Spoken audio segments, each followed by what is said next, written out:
언제나 하나님의 귀한 말씀은 능력이 있어서 나의 경험과 또 자세한 풀이도 중요하지만 때로는 양육받는 자에게 하나님의 귀한 말씀을 내가 두세 구절 암송해서 그것들을 전달하는 것도 굉장히 큰 능력이 되어집니다.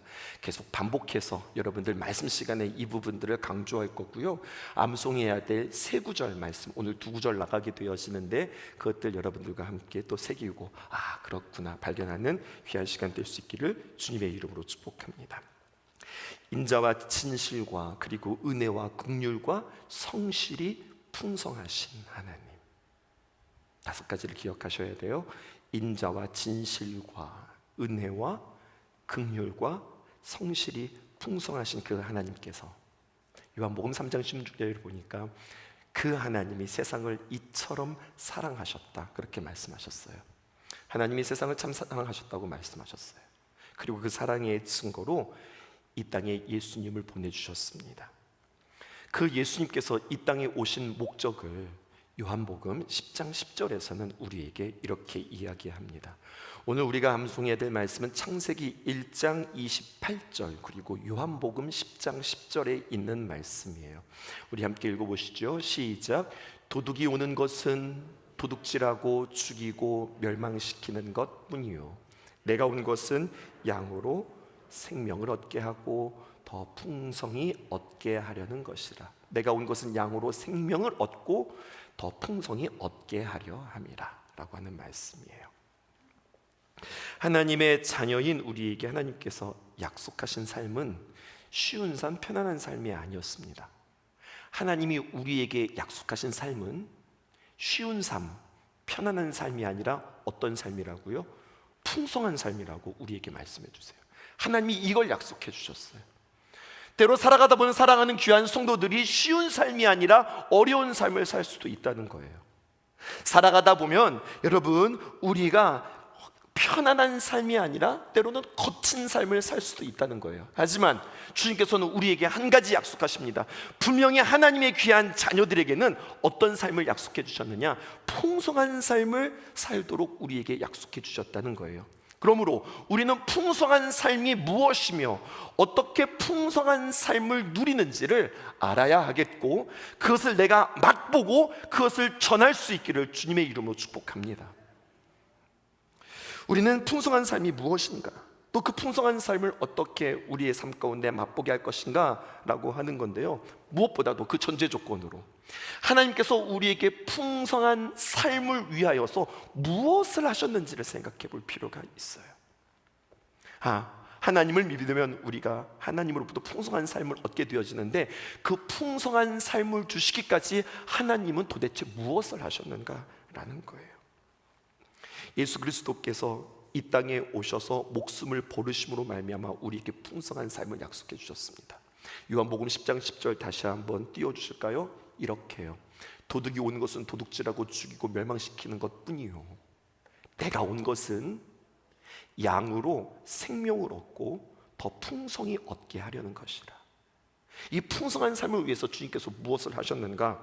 지금 이게 요한복음 10장 10절이잖아요 요한복음 10장 10절 이후 11절, 15절, 17절, 18절에 계속해서 반복되어지는 표현이 있는데 이것입니다. 띄워주실까요? 나는 선한 목자라. 선한 목자는 양을 위하여 뭐를 했다고요? 목숨을 버리거니와. 15절 볼까요? 아버지께서 나를 아시고 내가 아버지를 아는 것 같으니 나는 양을 위하여 목숨을 버리노라. 17절, 내가 무엇을 버리는 것은? 목숨을 버리는 것은 그것을 내가 다시 얻기 위함이니 이로 말미암아 아버지께서 나를 사랑하시느니라. 하나만 더 볼게요. 18절 상반절입니다. 이를 내게서 빼앗는 자가 있는 것이 아니라 뭐라고요? 내가 스스로 버리노라. 예수님이 우리에게 풍성한 삶을 주시기 위해서 이 땅에 오셨는데, 너 가져. 이게 풍성한 삶이거든. 너 이거 가져. 이렇게 그냥 호주머니에 있는 거 뒤져가지고 그냥 너 이거 가져라 이렇게 준 것이 아니라, 이 풍성한 삶을 주시기 위해서 예수님은 무엇을 하셨다고 4번이나 반복하고 있어요? 목숨을 버리셨다고 우리에게 그렇게 말씀하고 있어요. 그러므로 여러분, 이렇게 목숨을 버리시면서까지 우리에게 주신 풍성한 삶, 목숨값인데 우리가 이 풍성한 삶을 누리지 못한다면 이것은 그냥 못 누렸네, 이게 아니라 이건 너무 안타까운 거예요. 너무 값비싸게 주신 예수님께서 스스로 버리신 그 목숨의 값, 그 의미를 내가 그것을 하찮게 여기면 주님께서 도대체 무엇을 위하여서 목숨을 내주셨단 말입니까? 이것은 우리에게 오늘 도전이 되어야 합니다. 나는 예수님을 믿고 나는 풍성한 삶을 누리는가? 주님은 너무나도 진지하게 나에게 풍성한 삶을 주시기 위해서 목숨을 버렸다, 내 목숨을 아끼지 않고 내가 너에게 주었다라고 말씀하시면서 나에게 풍성한 삶을 약속해 주셨는데 당신은 그 풍성한 삶을 누리고 있냐, 이 말입니다. 이것이 오늘 우리에게 도전된다는 거예요.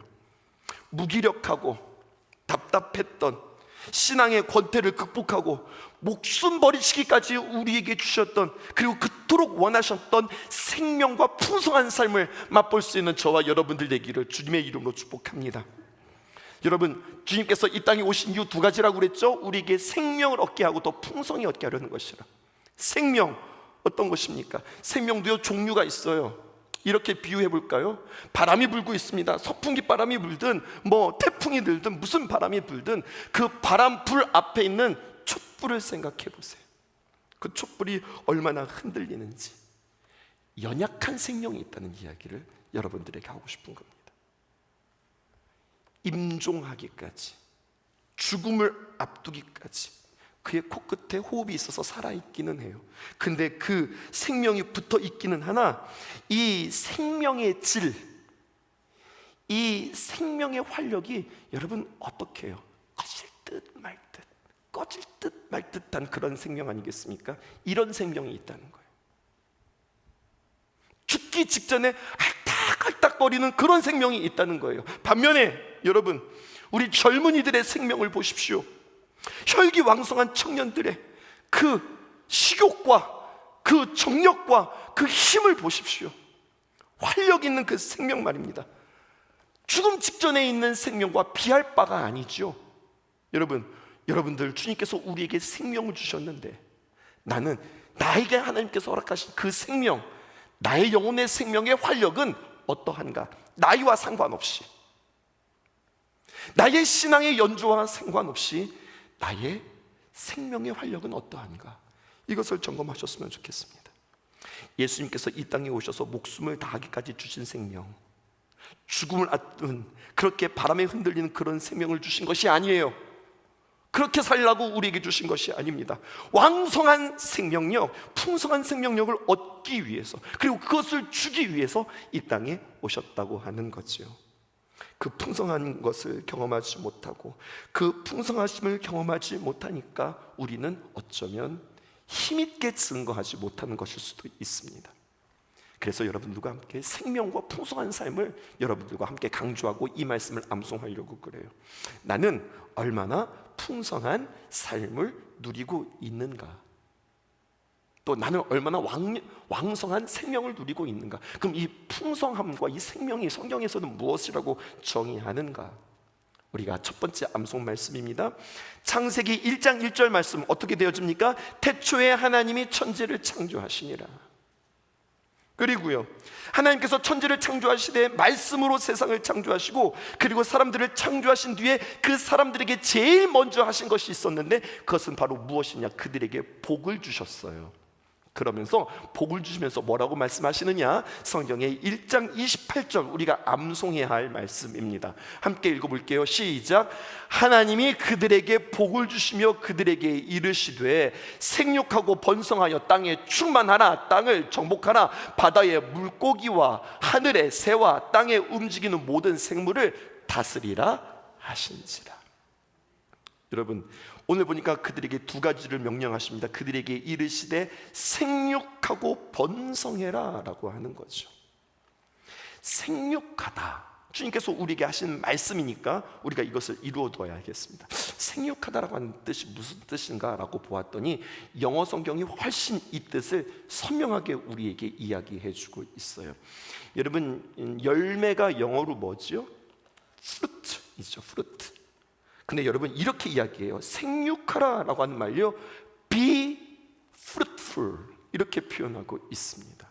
무슨 뜻이냐면요, 너희는 열매를 맺으라, 너희는 과실을 맺으라, 이것이 생육하라라는 거예요. 그 다음에 주님께서는 우리에게 이렇게 이야기합니다. 번성하라. 번성하여라고 하는 표현을 영어 성경으로 보았더니요, 이것은요 increase입니다. 그래서 명령하시죠. be increase. 번성하라, 증가하라, 많아지라 라고 우리에게 말씀해 주시는 거예요. 자, 지금부터 넌 열매를 열심히 맺어라. 그리고 지금부터 너희는 점점점 증가하고 많아지고 그리고 번성하거라. 주님께서 명령하시니, 네 주님, 열매를 맺겠습니다. 내가 점점점 번성하겠습니다. 내가 각오하고 내가 믿고 내가 애쓴다고 열매를 맺을 수 있습니까? 내가 번성할 수 있습니까? 이렇게 주님께서 말씀하신 것은 우리의 삶 가운데 주님께서 주님의 의지를 담고 계시는 거예요. 이것은 이런 뜻이 되는 겁니다. 내가 너로 번성하게 하겠다. 내가 너로 열매 맺게 하겠다. 내가 너로 하여금 점점점 커지고 점점점 많아지고 점점점 증가하게 하겠다라고 하는 거예요. 그래서 하나님은 어떤 하나님이시냐? 풍성하신 하나님이라는 거예요. 그 풍성하시는 하나님, 넘치는 하나님께서 우리에게 생육하고 번성하라라고 우리에게 말씀해 주고 계세요. 우리 하나님이 어떤 하나님이시라고요? 풍성하신 하나님. 주일날 우리는 가나의 혼인잔치를 여러분들과 함께 나누었죠. 가나의 혼인잔치를 묵상하고 다음 주까지 여러분들과 함께 말씀을 나눌 건데, 가나의 혼인잔치를 연구하고 생각하다가 눈에 띄는 한 문장이 있었어요. 요한복음 2장 6절에 보니까 그렇게 기록되어져 있습니다. 거기에 유대인의 정결 예식을 따라 두세 통 드는 돌 항아리 6이 놓였는지라. 여러분 한번 생각해 보세요. 오늘 요한복음의 저자는 그냥 그곳에 정결 의식에 따라 돌 항아리가 있었다 이렇게 표현해도 좋은데, 이것을 너무나도 섬세하고 너무나도 디테일하게 표현하고 있는 거예요. 뭐라고 이해하면 정결 예식에 따라 두세 통을 드는 돌 항아리라고 하는 것은 돌 항아리에 물 두세 통이 들어간다는 거예요.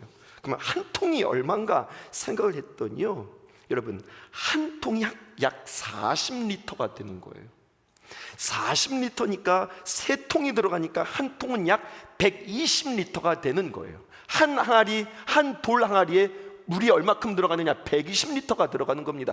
그러면 거기는 몇 개의 항아리가 있는 거예요? 6개의 항아리가 있는 겁니다. 그랬더니요, 약 몇 리터가 되느냐? 960리터가 되는 거예요. 1000리터가 얼만큼이에요? 1톤인 거 아시죠? 제가 술을 먹지는 않지만 여러분 맥주 한 병이 몇 cc인 줄 아세요? 500cc라고 네이버가 가르쳐 주더라고요. 500cc는 500ml예요. 그러면은요, 여러분 이게 무슨 이야기가 되면, 가나의 혼인잔치에 돌 항아리 6을 채워서 물을 채워 그것이 포도주가 되었는데, 이미 잔치의 처음도 아니고 중간쯤 되었는데 그곳에 주님께서 물을 포도주로 만들었는데 1920병 약 1톤에 해당되어지는 포도주를 주님께서 공급해 주셨어요. 우리 하나님은 어떤 하나님이시냐? 이렇게 풍성하신 하나님이에요. 결혼잔치에 음료수 1톤 우리가 마실 수 있을까요? 여러분 이거 계산해 보시라고요. 오병이어의 기적을 보십시오. 많은 이들이 배불리 먹고 남은 양이 12광주리 남았어요. 그것도 몇 광주리가요? 12광주리가. 왜 아깝게 음식을 남기셨을까? 아니 주님 정확하게 계산한지, 아니 계산착오였을까? 아니에요. 무엇을 우리에게 말씀해 주시는 겁니까? 하나님의 은혜는 우리에게 풍성하다는 것을 말씀해 주고 계세요. 한 알의 밀알이 떨어졌는데, 좋은 땅에 떨어졌는데 어떤 것은 100배, 어떤 것은 60배, 어떤 것들은 30배를 맺게 된다. 그래서 30배, 60배, 100배라고 하지요. 여러분 우리가 익히 들었던 이야기인데, 여러분이 한번 가만히 생각해 보세요. 사과나무에 올해 사과가 열렸는데 사과가 작년에 비해서 2배, 3배 열렸다는 거죠. 오, 엄청 많이 열린 거예요. 그런데 사과가 작년에 비해서 30배, 최소 30배가 열렸다고 하면 이거 어떻게 되는 거예요? 이거 얼마나 많이 열린 거예요? 그 나무가 지탱이나 할까요? 이게 주님의 계산법이에요. 주님의 풍성함이에요. 옥수수, 우리 이번 춘천에 와서 제가 옥수수를 얼마나 많이 먹었는지, 옥수수 한 자루에 보통 2개에서 3개 따는 거 맞습니까, 장로님? 한 줄기에 2개에서 3개 따는 거예요. 그러면은 3개 따는 그 줄기에 30배면은 한 줄기에 옥수수 90자루를 딴다는 이야기면 최소 90자루, 많게는 300자루. 뭐 이거 말도 안 되는, 계산조차 안 되죠. 상상치도 못하는 풍성함을 주님께서 우리에게 말씀해 주고 계시는 거예요. 무엇을 말하는가? 하늘의 계산법. 하늘의 풍성함은, 하늘의 복은 이렇게 풍성하고 이렇게 충만하고 차고 넘치고 부족함이 없다고 우리에게 말씀해 주시는 겁니다. 좋으시지요? 이게 우리의 풍성하신 하나님입니다. 그래서 누가복음 6장 30절에 보니까 주라 그리하면 너희에게 줄 것이니, 우리 주님께서 주시는 모습을 보십시오. 후히 되어 누르고 흔들어 넘치도록 하여 너희에게 안겨주리라. 이것이 주님의 풍성함이라고 하는 겁니다. 이 하나님이 약속하신 풍성한 삶을, 여러분 목숨을 주시고 우리에게 주신 이 풍성한 삶을 그리고 맛보고 경험하고 체험하고 전할 수 있기를 주님의 이름으로 축복합니다. 여기까지는 부흥성회나 아니면 어떤 설교자를 통하여서도 이렇게 말씀을 들으실 수 있었을 거예요. 근데 지금부터 다시 해석합니다. 잘 들으십시오. 여러분, 풍성한 하나님을 어떻게 해석하셨습니까? 혹시 이런 계산법입니까? 잘못된 예. 내가 하나님 앞에 헌금 10,000원을 드렸더니 하나님께서 최소 30배를 튀겨서 나에게 30만 원에 해당되어지는 복을 주셨잖아. 내가 하나님 앞에서 시간을 드렸더니 하나님께서, 그 풍성하신 하나님께서 나의 인생에 건강을 허락해 주셨잖아. 내가 애쓰고 수고했더니 하나님께서 우리의 자녀에게 정말로 깜짝 놀랄 만한 큰 복들을 주셨잖아. 이것이 여러분들 풍성함이라고 그렇게 적용하시고 그렇게 해석하십니까? 성경은 우리에게 풍성함을 그렇게 이야기하지 않습니다. 주고받고 마치 하늘나라에 투자하여서 몇 배의 수익을 올리는 그러한 풍성함을 하나님께서는 우리에게 말씀하지 않으세요. 사도 바울이 그래서 기도했어요. 그 유명한 성도들을 향한 풍성함을 위한 기도, 여러분들은 기억하셔야 돼요. 에베소서 1장 17절에서 19절에 있는 말씀입니다. 풍성함이 무엇이냐? 이렇게 이야기하고 있어요. 우리 주 예수 그리스도의 하나님, 영광의 아버지께서, 이 영광을 동그라미 찌셔야 됩니다. 중요한 표현이에요. 이따가 뒤에서 해석할게요. 그 영광의 아버지께서 지혜와 계시의 영을 너희에게 주사 하나님을 알게 하시고, 18절입니다. 너희 마음의 눈을 밝히사 그의 부르심의 소망이 무엇이며 성도 안에서 그 기업의 영광의 풍성함이 무엇이며, 그리고 19절입니다. 그의 힘의 위력으로 역사하심을 따라 믿는 우리에게 베푸신 능력이 지극히 크심이 어떠한 것을 너희로 알게 하시기를 내가 기도한다는 거예요. 쉽게 말해서 사도 바울이 성도들을 위하여서 너희들이 풍성한 삶을 위하여서 기도한다는 겁니다. 근데 그 풍성한 삶은 이 땅에서의 어떤 재력과 이 땅에서의 건강과 이 땅에서의 진로의 풍성함과 형통함과 그리고 잘 되어지는 것이 아니라, 사도 바울은 이것의 풍성함을 하나님 앞에 간절히 간구하고 기도하고 있다고요. 다시 18절로 넘어가 보십시다. 여러분 보니까, 추석에 보니까 이렇게 기록되어 있어. 성도 안에서 그 기업의 영광의 풍성함이 무엇이냐? 성도들에게 하나님께서 그 기업 할 때 그 그라고 하는 것이 정관사 덜을 써서 그 기업이라고 해석하기 쉬운데, 성경을 보았더니 그 기업이 아니라 그의 기업이더라고요. 이게 이런 뜻입니다. 우리가 앞으로 하늘나라를 통해서 하나님으로부터 받을 그 무엇인가가 기업이 아니라, 성경은 우리에게 무엇을 말하냐? 그의 기업, 다시 말해서 하나님의 소유, 하나님의 백성, 내 자신이 하나님 앞에 기업이다 라고 말씀하는 거예요. 그래서 너 하나님의 기업된 자요, 너 하나님의 귀한 자녀요, 영광의 풍성함이 무엇인지 알기를 원한다. 그렇게 이야기하고 있는 거예요. 그러므로 그 기업이라고 하는 것은 주님으로부터 받을 그 무엇인가가 아니라 내 자신, 그리고 그 거룩한 성도들이 모인 이 공동체, 신앙 공동체가 기업이란 말이에요. 어떤 대기업의 그런 기업도 아니고, 어떤 상속의 기업도 아니고, 내가 어떤 무엇인가를 받을 그 기업이 아니라 우리 자신이 기업이라는 겁니다. 그리고 우리 자신을 통하여서 영광의 풍성함이 무엇인지 알기를 원한다는 거예요. 자, 우리는 기업이 무엇인지 알았으니 이제 영광이 나타나고 영광의 풍성함이 무엇인지를 우리가 해석할 필요가 있겠습니다. 여러분, 영광이라고 하는 것이 무슨 뜻일까요? 여러분, 어떻게 하나님 앞에 영광 돌리시겠습니까? 청년들이요, 당신들은 하나님 앞에 어떻게 영광을 돌리시겠어요? 내가 경기에서 우승을 하고 이것은 하나님 앞에 영광을 돌려드립니다.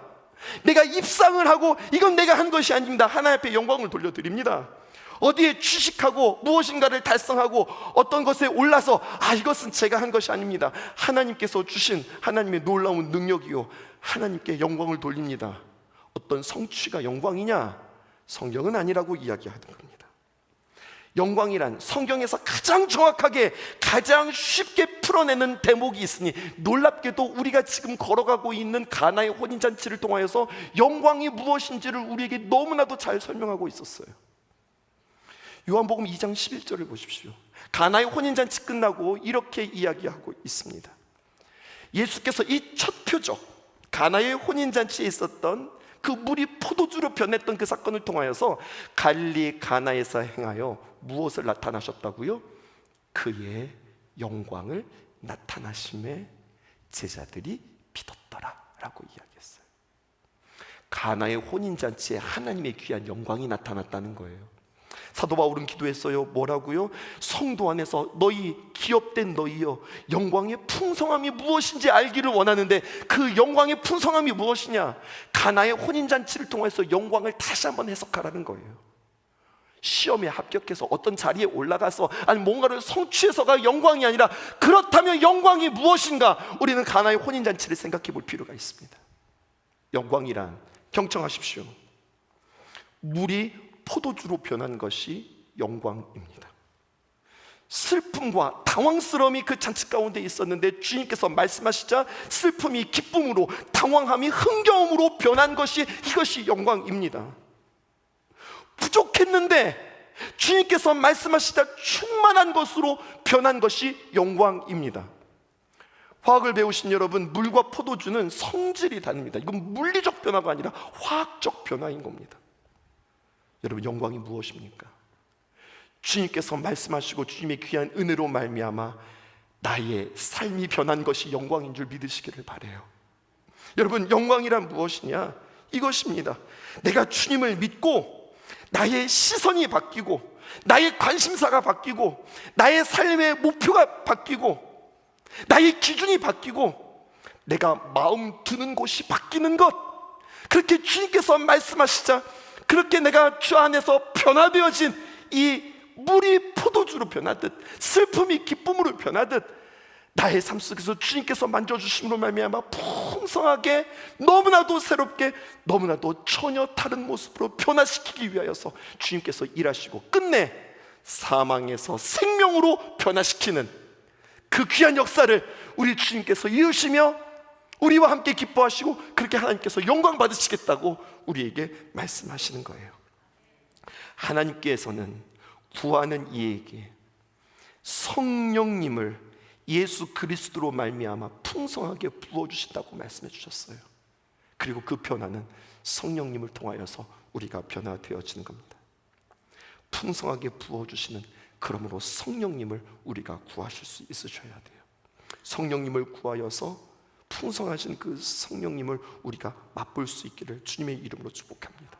누가복음 11장 13절에 있는 말씀, 이런 말씀이죠. 너희가 악할지라도 좋은 것을 자식에게 줄 알거든 하물며 하늘에 계신 아버지께서 구하는 자에게 성령을 주시지 않겠느냐. 유명한 말씀인데 그 앞에 있는 말씀이 어떤 말씀이에요?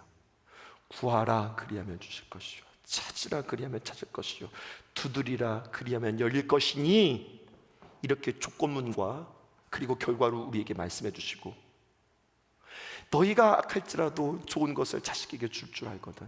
하물며 하늘 아버지께서 구하는 자에게 너희에게 좋은 것을 주시지 않겠느냐라고 말씀하신 이 마태복음의 말씀이 누가복음에서도 동일하게 좋은 것을 무엇으로 표현하고 있냐면 성령을 주시지 않겠느냐라고 표현하고 있다고 하는 사실이죠. 설교 맨 처음 혹시 기억하세요? 혹시 주의 깊게 들으셨다면 하나님의 풍성함을 제가 어떻게 표현했지요? 구약 성경에 보니까 풍성하신 하나님이라고 하는 표현에 5가지의 형용사가 있더라고요. 풍성한 하나님 할 때 그냥 풍성하신 하나님 이게 아니라 풍성한 5가지의 하나님이었어요. 그게 바로 무엇이냐? 인자가 풍성하신 하나님, 진실이 풍성하신 하나님, 은혜가 풍성하신 하나님, 긍휼이 풍성하신 하나님, 성실하심이 풍성한 하나님으로 구약 성경의 풍성함이라고 하는 표현은요, 이런 형용사 5가지로 연결되어져 있었어요. 하나님은 어떤 하나님이시냐? 풍성한 하나님이에요. 도대체 뭐가 풍성한데? 인자하심이, 진실하심이, 은혜가, 긍휼이, 그리고 성실하심이 풍성하신 하나님께서 구약에도 찾아보았더니 신약에도 찾아보았어요.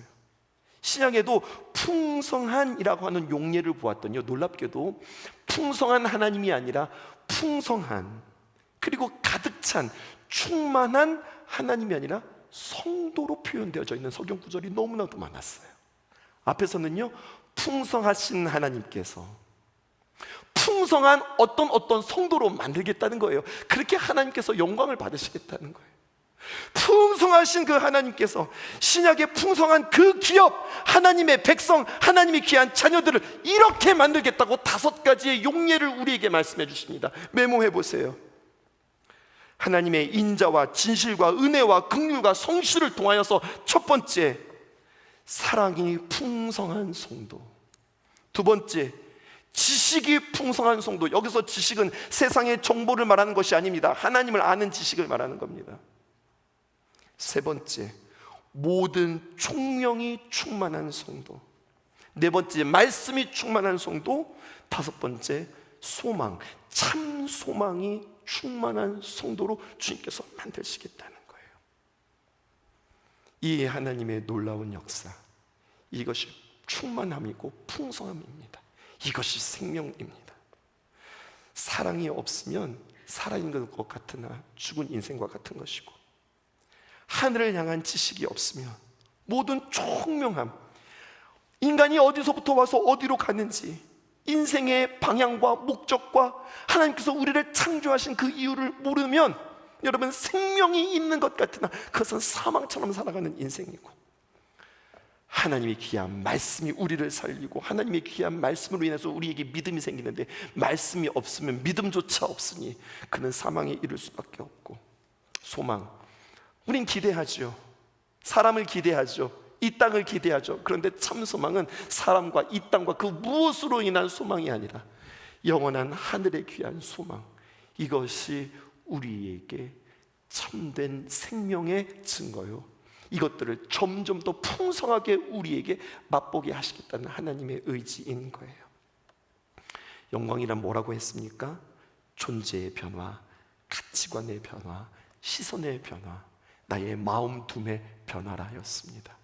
그리고 그 영광을 가나의 혼인잔치 그 변화의 사건을 통하여서 그것을 첫 표적으로 우리에게 말씀해 주고 계시니, 오늘 암송 말씀 2가지, 하나님께서 우리에게 사람을 제일 처음 창조하시며 말씀하셨던 창세기 1장 28절에 있는 말씀, 김태섭 전도사님, 우리 암송해 보실까요? 하나님이 자기 형상 곧 하나님의 형상대로 사람을 창조하시되 남자와 여자를 창조하시고, 하나님이 그들에게 복을 주시며 하나님이 그들에게 이르시되 생육하고 번성하여 땅에 충만하라. 땅을 정복하라. 바다의 물고기와 하늘의 새와 땅에 움직이는 모든 생물을 다스리라 하시니라. 아멘. 이 귀한 복이 우리에게 있기를 주님의 이름으로 축복합니다. 그리고 주님께서 요한복음 10장 10절 우리에게 귀한 말씀 주셨지요. 어떤 말씀입니까? 도둑이 오는 것은 도둑질하고 죽이고 멸망시키는 것뿐이요, 내가 온 것은 양으로 생명을 얻고 더 풍성히 얻게 하려는 것이다. 이 말씀입니다. 다음 주 이 말씀 조금 더 풀어보도록 하겠습니다. 모든 상황 속에서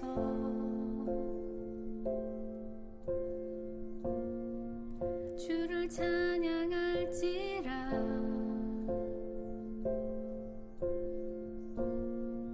주는 너의 큰 상급,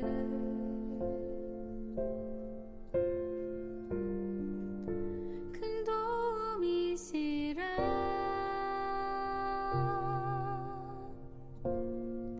주의 얼굴 구할 때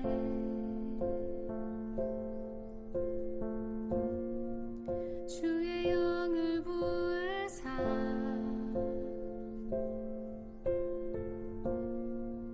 크신 사랑 안에서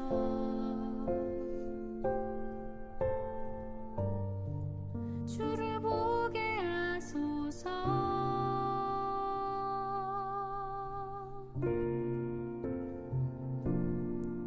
내 영혼이 확정되고 확정되어 싸우니 믿음의 눈 들어 주를 바라봅니다. 내 영혼이 확정되고 확정되어 싸우니 믿음의 눈 들어 주를 바라봅니다.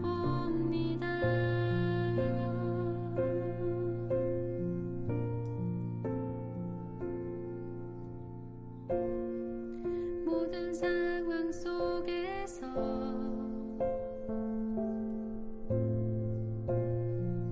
주를 찬양할지라.